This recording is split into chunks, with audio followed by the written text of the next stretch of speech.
Welcome to Charlie's Shop Tour. Here we have the train. You have the table saw with a crosscut sled, outfeed table,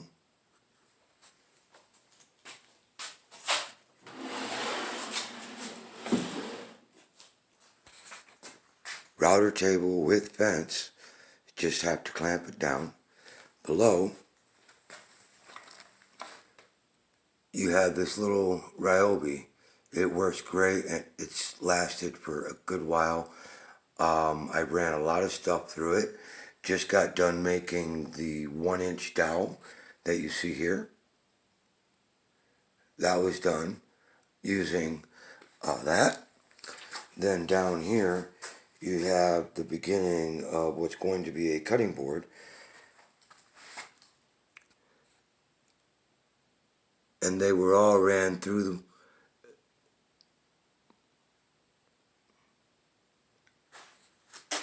the tables, or the router table. Just one side was shimmed out a little bit further than the other. There was another fence put on, and I had the bit mostly buried in the fence, so it acted like a planer. Down below we have a case with router bits, and then the two fences for the other router, which you'll see in a moment. That's the little stick that I use for when I need several different bits. I can quickly and efficiently change them out. Down there you have the grinder and the power drill, along with the speed square, which I use frequently. And then below the table saw you've got all the different hardware. Next to that you've got the cord running through. That way everything plugs into a power strip I have over there. The battery operated jigsaw. There you see the skill saw. We'll go around to the other side in a moment. Here I have my brad nailer and compressor. One nice neat little compartment. On the other side of that is where the power strip sits until I'm ready to use it, and I just pull it out. Then I have my corded jigsaw, the hand sander and the belt sander. Then over here to the table saw we have a drawer for dust collection, easy to empty out.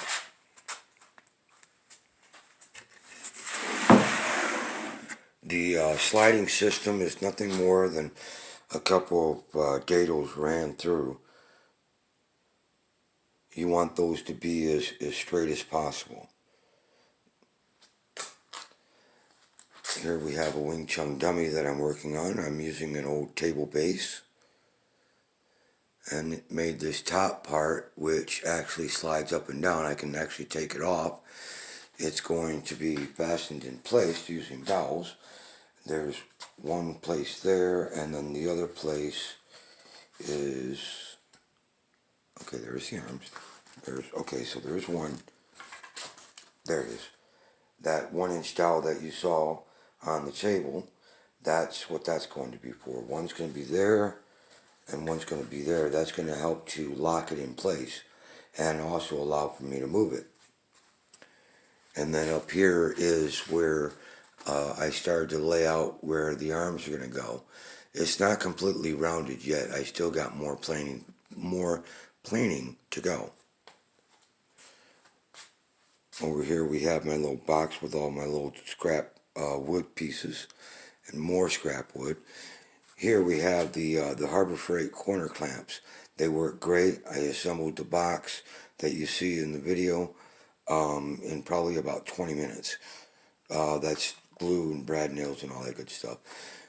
Here we have half lap joint. These were made on the table saw with the smaller sled, which you'll see in a moment. Then, of course, the tool wall.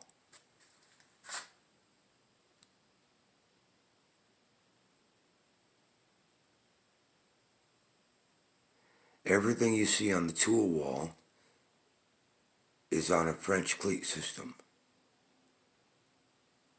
so it can all be moved.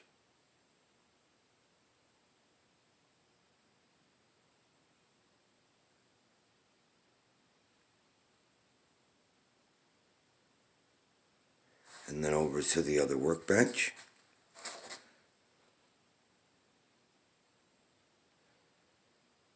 And the bandsaw. Portacable 9-inch bandsaw. Piece of crap. Would not recommend it. Here, I'm working on some bent lamination that's been pressed 3 times and allowed to dry. These lines represent where it's hitting right now. Once you take it out of the form or out of the clamps, it springs out about 4 inches, so it's got more bending to go. Nice little collection for Dremels and little carving knives and stuff. And then above that, different chisels. Harbor Freight, they definitely need help.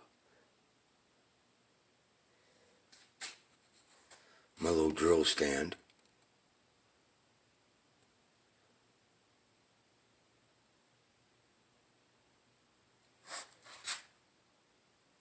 Back there is all the files that I use.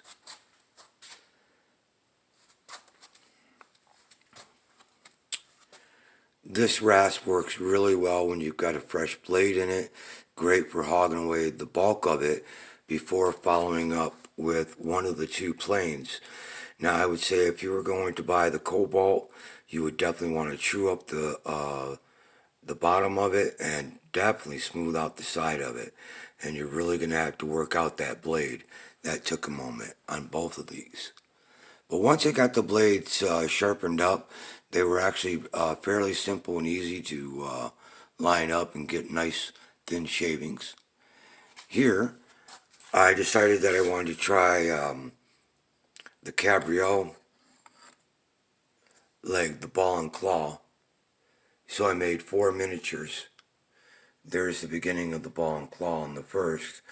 Realizing, and I started the second, realizing that with this type of wood, it was a real bad choice. The wood fiber, the dark spots that you see, are just too difficult to really shape through because those are hard while everything else around it is just too soft. Very inconsistent.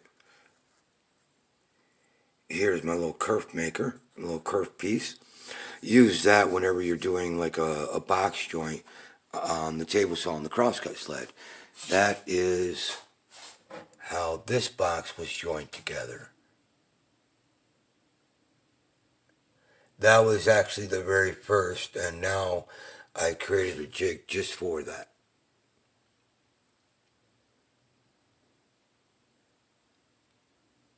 And ready accessory to all the different tools.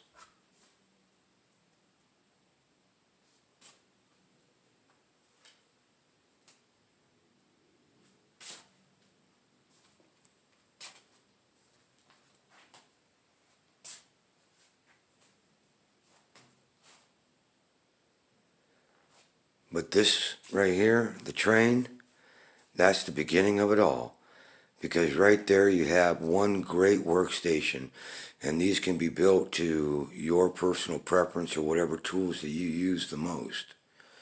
I tend to use it a lot, and I can go from one function right to the next.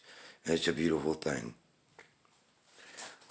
Over here, I'd like to, when I get ready to do this, I'll take this over to the bandsaw, and I'll rough cut the first corbel here out of the way. Then I take and I put it on the smaller crosscut sled that I have here, which is great for small projects, and I'll rip that piece in half. Come back over.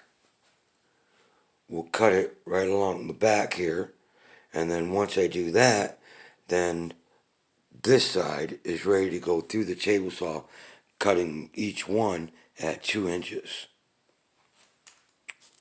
Here's the other crosscut sled. This crosscut sled works great.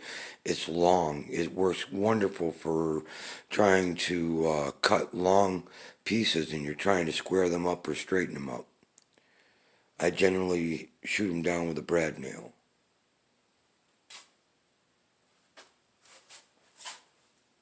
that's it. One more look at the cutting board. Let me pull up one of these pieces. If you look at that, see if we can get it in light very well. It's clean, it's straight, it's perfect. And the beautiful thing, and it's like that on both sides. And it's just a matter of taking these two off, putting on thicker pieces, leaving a gap just like that for enough for your flush trim bit. Set this fence out towards you by about 2 or 3 pieces of paper and flush up the bit, and then as you run it through, it acts just like a plane. I have the biggest bit I've got, I think, is like 1 or 1.5 inch for that, and it works great. There's the train.